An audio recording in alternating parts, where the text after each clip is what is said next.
Howdy my always totally tubular gamers, we're back with another Nintendo ranking video, and today's is going to be on one of Nintendo's more forgotten series, and that is the F-Zero Racing series.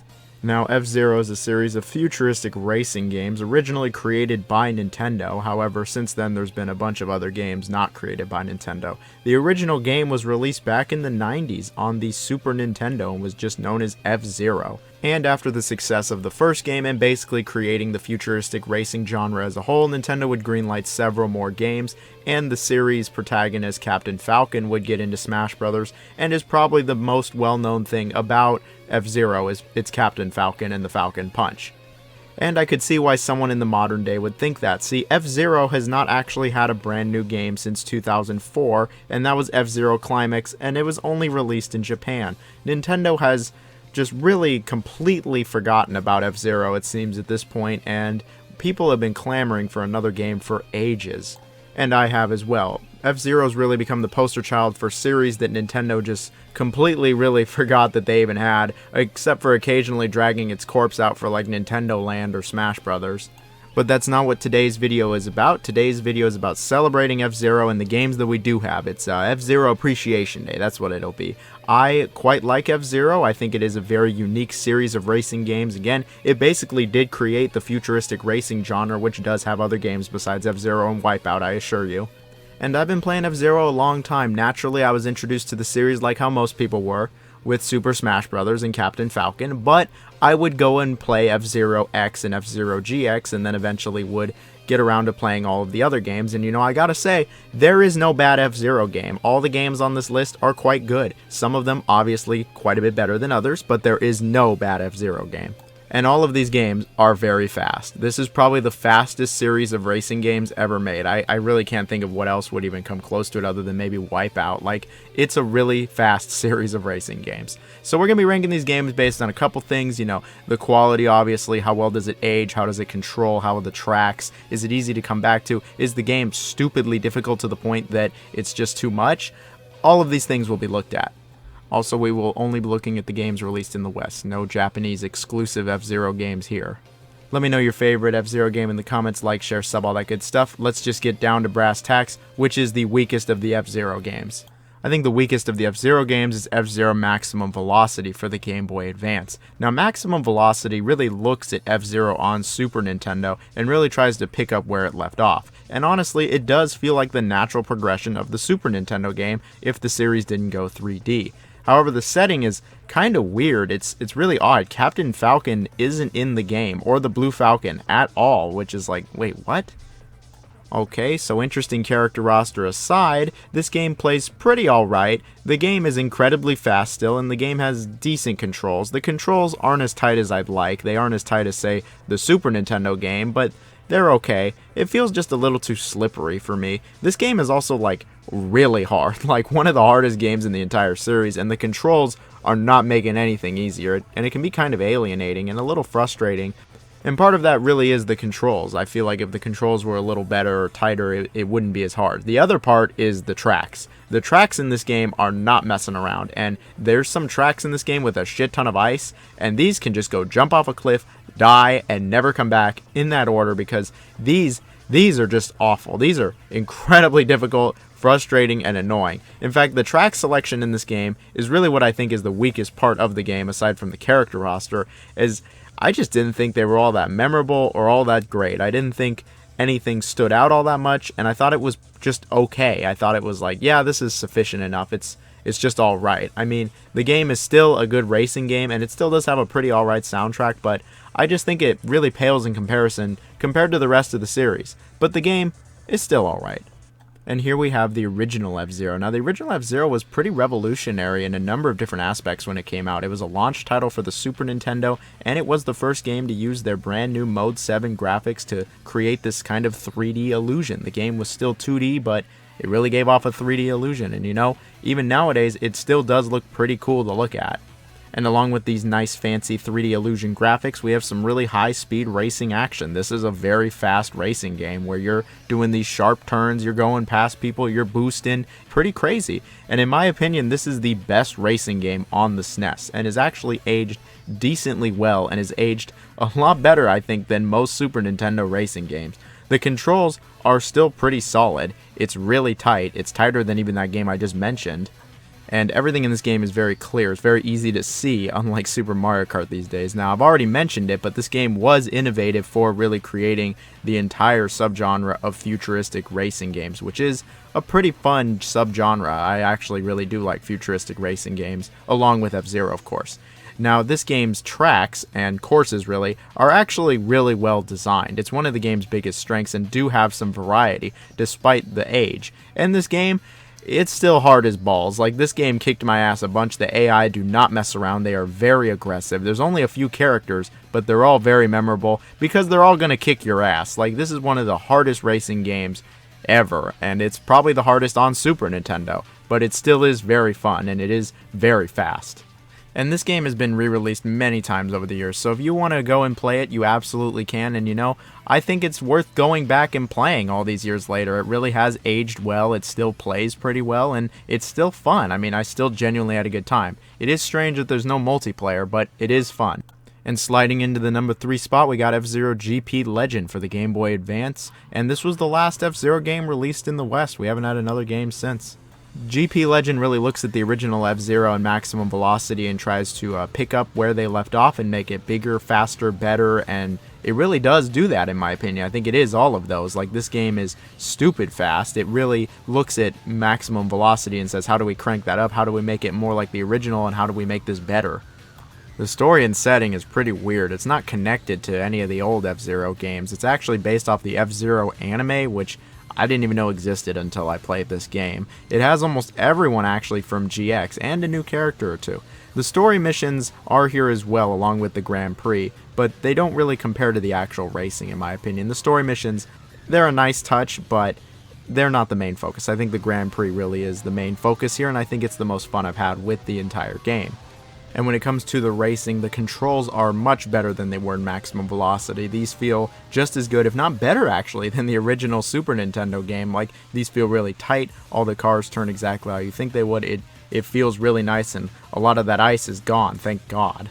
And speaking of the courses, I think they're the best in all of the 2D classic-styled F-Zero games. I think this is way better than Maximum Velocity and better than even the original game. Like, they're varied, they're interesting, they're difficult, they're actually really fun to go through. And this game is stupid fast. This game is way faster than any of the other 2D F-Zero games. Like, you just go blistering fast in this game, and it's crazy. Despite all that, I would say that this game is not as hard as Maximum Velocity, the original. The game's challenging, and it is hard, but it's not ball-crushing hard. And, you know, sometimes I kind of just have more fun with it, thanks to it not being stupid difficult. Like, it doesn't have to be ball-crushing hard. It can be just challenging, you know. I would say that GP Legend is a pretty underrated game. I don't hear really anybody ever talk about this game, let alone outside of F-Zero circles, and I think that's a shame. I think it's a pretty good to great racing game, and I think that it's arguably the best racing game on the GBA. It certainly belongs in the conversation, and I think that it should be tried, and I wish that it would get another chance on life. I mean, I think it's on the Wii U, it's like the virtual console, but who knows how long that'll be for. It's a good game, and I do recommend it. I think the second best is FZero X, released on the 64. Yep, the racing classic. Now, FZero X really looked at that original Super Nintendo game and thought, how do we bring this to 3D and how do we make this absolutely insane? And this is what they gave us, and you know, it definitely is that. FZero X is easily the fastest racing game on the Nintendo 64. It's not even close. This game just goes at blistering speeds pretty much right from the get-go, and it only gets faster and faster. Instead of there being 5 characters, there's like 30 now, and the races have like 30 people. It's a lot faster, crazier, wilder, and more difficult. This is a very difficult game, and it's not because of the controller. It's actually just a difficult game. Like, not only do you need really good reflexes because it's so fast, but you need to have some good memory with this track design, and you need to be prepared for some crazy shit, because FZero X really got crazy with its track design. While there were some difficult parts of the Super Nintendo game, it is nothing compared to what they were able to do on the 64. They introduced flips, huge turns, corkscrews, and then pipes. The anti-gravity already gets pretty crazy in most of these tracks, but the pipes, oh, the pipes are really crazy in particular. Like, it really just gets out of control. Something this game has that is not out of control is the controls. The controls are actually really good in this game. It's really solid, it's really tight. You get to really kind of almost customize how well the car handles with the speed and the acceleration and the turning, etc. I actually think the controls really well done, even with the N64 controller. Something that's really impressive is that this game actually runs at 60 frames per second. Yeah, a 60 frames per second N64 game. Sure, the game isn't graphically all that impressive. The cars look pretty basic and the tracks don't really have all that much detail, if any, to them. But 60 FPS, this game runs like a freaking dream. We could barely get 60 FPS nowadays. And it's thanks to all this that the game is just an absolute blast. I've had so much fun over the years, and I haven't just had it alone. I've had a lot of fun in the multiplayer also. The multiplayer is great in this game. Even nowadays, it is still very fun to go back and play. Game is just incredibly fun. There's a fair amount of customization you can have here. That's pretty cool. There's a bunch of different modes. This game has the death race mode, which really needs to come back in some capacity in some video game where you just have to eliminate everyone on the race, and it's actually pretty difficult. Like, I really don't know why it hasn't come back in something, but one day it will, and yeah, I really just have nothing but praise for FZero X. It is a superb racing game. Oh, that soundtrack, by the way, oh, it fucking slaps. It fucking slaps. And you know what? It's just like this game. This game slaps. It's really good, but it's not my favorite. Pretty obvious, but I think the best F-Zero game is FZero GX on the GameCube. I think it is not only the best one in the series, but one of the very best racing games, period. And it's a pretty good contender for hardest racing game ever made. It's one of the very hardest games I've ever played and beaten, but it is just so good on like every single level.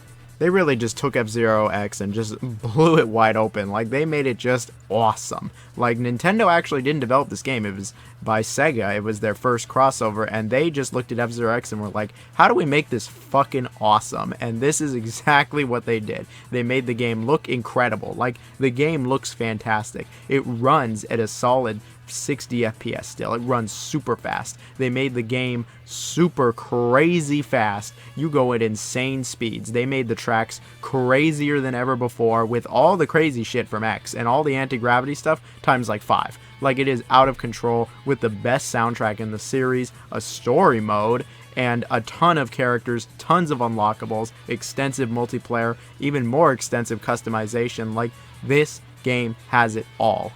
And the story mode is nothing to scoff at in this game. Like, it's pretty goofy, the story itself is pretty silly, the cutscenes are kind of humorous, the voice acting is pretty bad, but the story mode itself, when you're actually playing the game, is really something else. Like, it really actually is a full-on other mode. This isn't something you're going to beat in an hour and be done with. Like, this has a lot to it. There's a lot of variety in these missions, and these are just really, really difficult. Like, all of them, except the very first one, are incredibly difficult thanks to difficult course design, AI that are not fucking around, will kick your ass, are way faster than you, and unfair odds. Like, it's just not an easy game. Thankfully, the game has superb controls, fantastic controls, excellent track design that makes it very clear what's coming up next, and the game does give you a fair amount of chances to win back a bunch of your boost or lives, etc., and the game is still actually relatively fair. It's just really freaking hard.